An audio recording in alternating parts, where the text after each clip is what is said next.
Heki, don't bug out.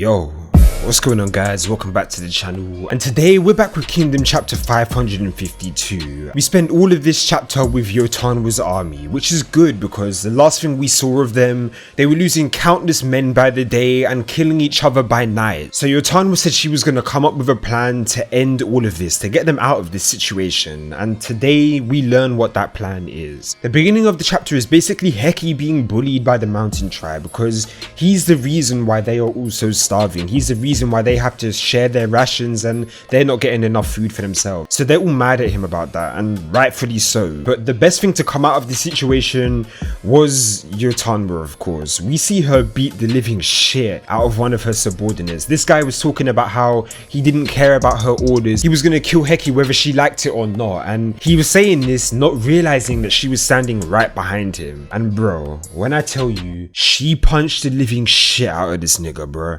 2 hits and he was out of the game. The second hit wasn't even necessary because after the first one, he was just slumped over on the floor and literally couldn't do anything. Like, she bodied this nigga. And the panel of her standing right beside him while he was talking was actually god tier. Like, that shit got me hype as fuck. But yeah, after all of that happened, she began explaining her plan, basically stating that there were only 2 options. One would be retreat and run to safety, and the second being an all-out attack to kill specific members of the Kwanrong tribe, no matter what the cost, no matter how many people they have to lose in doing so, they have to get that done. And that is the plan they chose to go with, because obviously retreat isn't an option in this situation. I also like the fact that she mentioned that anyone that even thought about retreating would have been killed on the spot. And the 3 people that she plans on targeting are Goba, Bwen, and Torque. I think that's how you say their names. And these are the 3 brothers that we saw not too long ago. I think one of them was one of the brothers that were fighting against Baijiu on the first day of war, I think it was. And these are all blood relatives to Rozo, extremely important members in the Kwanrong tribe and extremely good fighters. So Yotanwa's basically decided that for them to win, they have to kill these members within the next day of war for them to get the advantage. She said killing them would cut the Kwanrong tribe's strength in half. So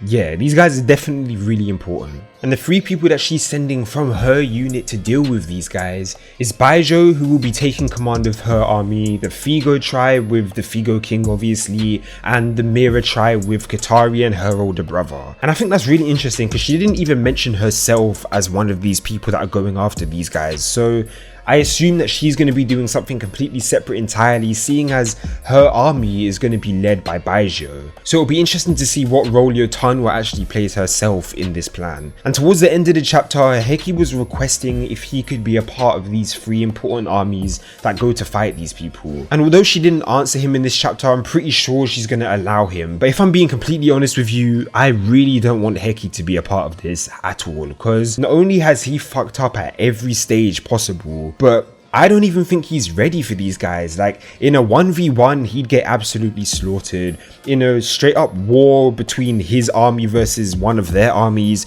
he would still get slaughtered because his men are hungry. And even if they weren't hungry, they're just naturally weaker anyway. Like, the Plainsfolk have always shown themselves to be weaker than the mountain tribe. Every day up until now, Heki's just been getting slaughtered and slaughtered and slaughtered. And I don't see why anything should change now just because he's made a promise to Yotanwa. So yeah, I'd rather Yotanwa just stick to her 3 original choices, unless she merges Heki's army with one of them. Instead of him being designated to one of them on his own, maybe he combines his army with Baijiu and Yotanwa's army and then they go after the strongest one or something like that. That's the only way I could see him being of any use. I also really enjoyed the dialogue between Yotanwa and Heki in this chapter as well, because Heki was questioning why Yotanwa was doing this for them, why she was putting her life and her people's lives on the line for something that doesn't really involve her, because this is Quin's war, not the mountain tribe's war. So he was questioning why she would go so far for them, and her response was really simple, but it was actually quite powerful.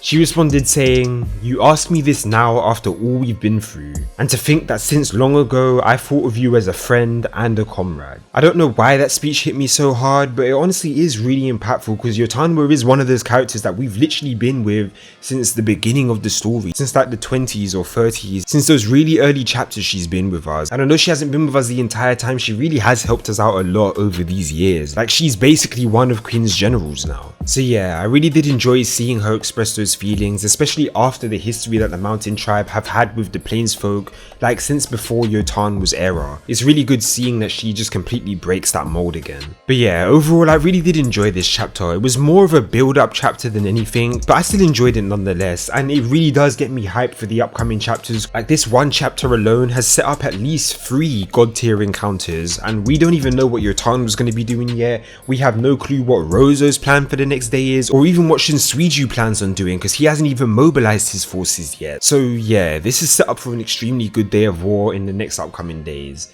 But let me know what you guys thought of the chapter in the comment section down below. Did you enjoy it? Did you not enjoy it? And what do you think about Yotanwa's plan, and whether or not she should incorporate Heki into it? Because at the end of the chapter, her face was extremely serious. She didn't look like she was buying into Heki's speech at all. So I really wouldn't be surprised if she said no next chapter, but I doubt that's going to happen. The chances are Heki's going to be joining them. So let me know how you guys feel about that. But before you do that, leave a like on the video if you enjoyed it, and subscribe to the channel if you're new for more of that Kingdom content, and I'll see you guys in the next video.